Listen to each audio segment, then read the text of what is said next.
Fala galera, tudo bem com vocês? Espero que sim, eu estou bem. Estamos aqui para mais uma videoaula, que no caso será a aula de Geografia direcionada para os alunos do sexto ano. E assim como nas aulas anteriores, sugiro que vocês peguem um caderno, peguem um livro, porque nós vamos precisar. Então bora lá começar a aula, mas antes disso, roda a vinheta. Anote o número. Então galera, bora lá. Hoje a gente vai dar início ao nosso último capítulo do módulo 2, certo? Hoje a gente vai começar de fato o capítulo 6, que vai falar sobre relevo, tá? No caso, o título do capítulo 6 é Relevo 2. A gente precisa relembrar, claro, que o capítulo anterior, né, o capítulo das nossas últimas videoaulas, foi o capítulo 5, que falava sobre relevo também, mas o título do capítulo era Relevo 1. Tá? Então, no decorrer do capítulo 5, né, a gente veio discutindo relevo também, tentando entender ali os tipos de rocha, tentando entender o que era erosão, o que era intemperismo, algumas dinâmicas internas da Terra e como essas dinâmicas influenciavam aí na formação do relevo. A gente falou de vulcanismo, do magma na superfície, não é? Então, hoje a gente já vai de fato, né, aproveitando o entendimento, aproveitando o arcabouço teórico, né, que a gente adquiriu no decorrer do capítulo anterior. Hoje a gente já vai começar de fato a discussão das estruturas do relevo terrestre, tá? Então, as características, né, das diferentes formas de relevo e suas relações com as estruturas geológicas que vão ali configurar os relevos continental, litorâneo e submarino é importante para que a gente consiga entender a configuração do nosso planeta. Certo? Então a gente vai estudar a influência das estruturas geológicas na distribuição espacial dos recursos minerais, por exemplo, e a gente vai entender também algumas formas de interação aí dos seres humanos com o relevo. Então na aula de hoje, né, a gente vai entender essas grandes estruturas do relevo terrestre. Então a gente vai falar de crátonos, a gente vai falar também de cinturões orogênicos, tá? E também, claro, de bacias sedimentares, certo? Então bora lá. Grandes estruturas do relevo terrestre. Galera, a partir das nossas aulas anteriores, do nosso capítulo anterior, a gente conseguiu entender o que é o relevo, né? São aquelas formas que vão se estruturar aí na superfície do nosso planeta, tá certo? Então, lógico, essas estruturas elas vão ser formadas aí considerando dinâmicas internas da Terra e também considerando dinâmicas externas, claro, da Terra, né? O endógeno e o exógeno, a gente conseguiu entender isso nas nossas aulas anteriores. Então, a gente vai, a partir dessa aula, entender também as estruturas geológicas do planeta, tá? É sobre aí as estruturas geológicas que os nossos relevos vão se formar. Então, a partir da imagem que está aparecendo na tela de vocês, a gente consegue entender de forma geral as grandes estruturas geológicas da Terra, né, que vão compor ali os continentes, que são quais, galera? Que a gente consegue perceber aí, principalmente os crátons, né, os cinturões orogênicos, que podem ser antigos e recentes, a gente vai ver isso, e as bacias sedimentares. Quando a gente para analisar aqui o contexto do Brasil, quais são aí as estruturas geológicas que a gente encontra principalmente? A gente está vendo aí na legenda, né, são os crátons e as bacias sedimentares, não é isso, galera? Então vamos lá estudar isso de forma mais específica, certo? A primeira estrutura geológica que a gente vai analisar, galera, são os crátons, tá? Essa estrutura geológica é conhecida como a mais antiga da Terra aí, tá? É a que tem, né, a sua formação aí mais antiga, entre 900 milhões de anos e 4,6 bilhões de anos, tá?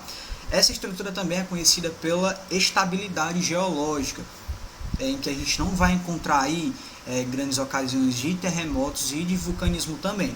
Além disso, outra característica é que essa estrutura geológica é conhecida aí por sofrer muito desgaste, né? Principalmente por causa das atividades relacionadas à erosão, certo? Então, outros nomes, né, que a gente pode dar a essa estrutura de escudo ou de plataformas, tá certo? É nessa estrutura geológica onde a gente vai encontrar aí grandes recursos minerais, tá? Inclusive nessa estrutura em que a gente vai encontrar as jazidas, não é? Jazidas aí de ouro, de ferro, de manganês, enfim, tá? Que vão, claro, possibilitar aí a estruturação de atividades econômicas, certo? Então, esses minerais eles vão ser retirados, vão ser processados e vão ser colocados aí no mercado, né, como matéria-prima, enfim, certo? Então, aparecem alguns exemplos aí na tela de vocês, não é isso?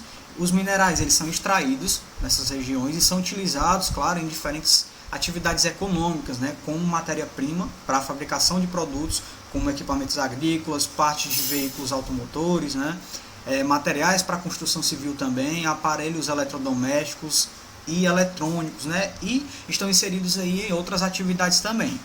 Quando a gente fala do Brasil, a gente consegue destacar a existência de grandes jazidas de minério de ferro em regiões como ali em Minas Gerais, tá, no quadrilátero ferrífero, no Pará também e no Mato Grosso do Sul. Show de bola?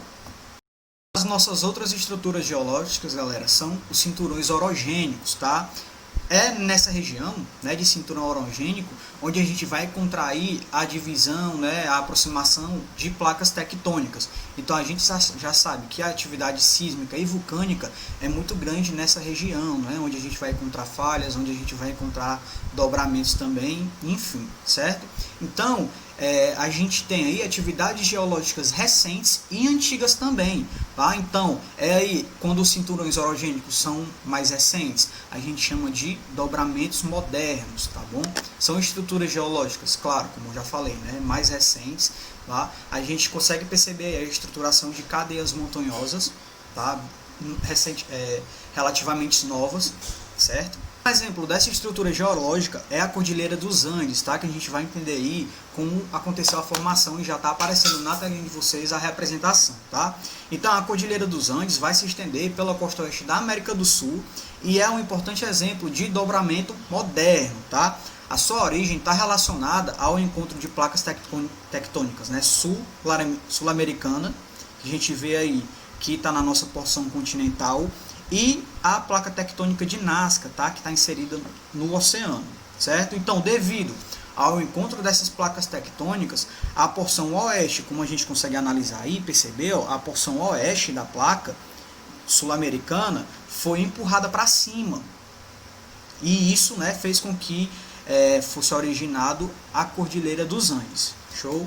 Assim como a gente tem os dobramentos modernos, né, que são estruturas geológicas mais novas, a gente também tem os dobramentos antigos. Claro, são estruturas mais antigas e uma das principais características é que elas são estruturas geológicas menores, tá? Não são tão altas aí como os dobramentos modernos, porque essa estrutura antiga, ela, claro, passou ali por desgaste, tá?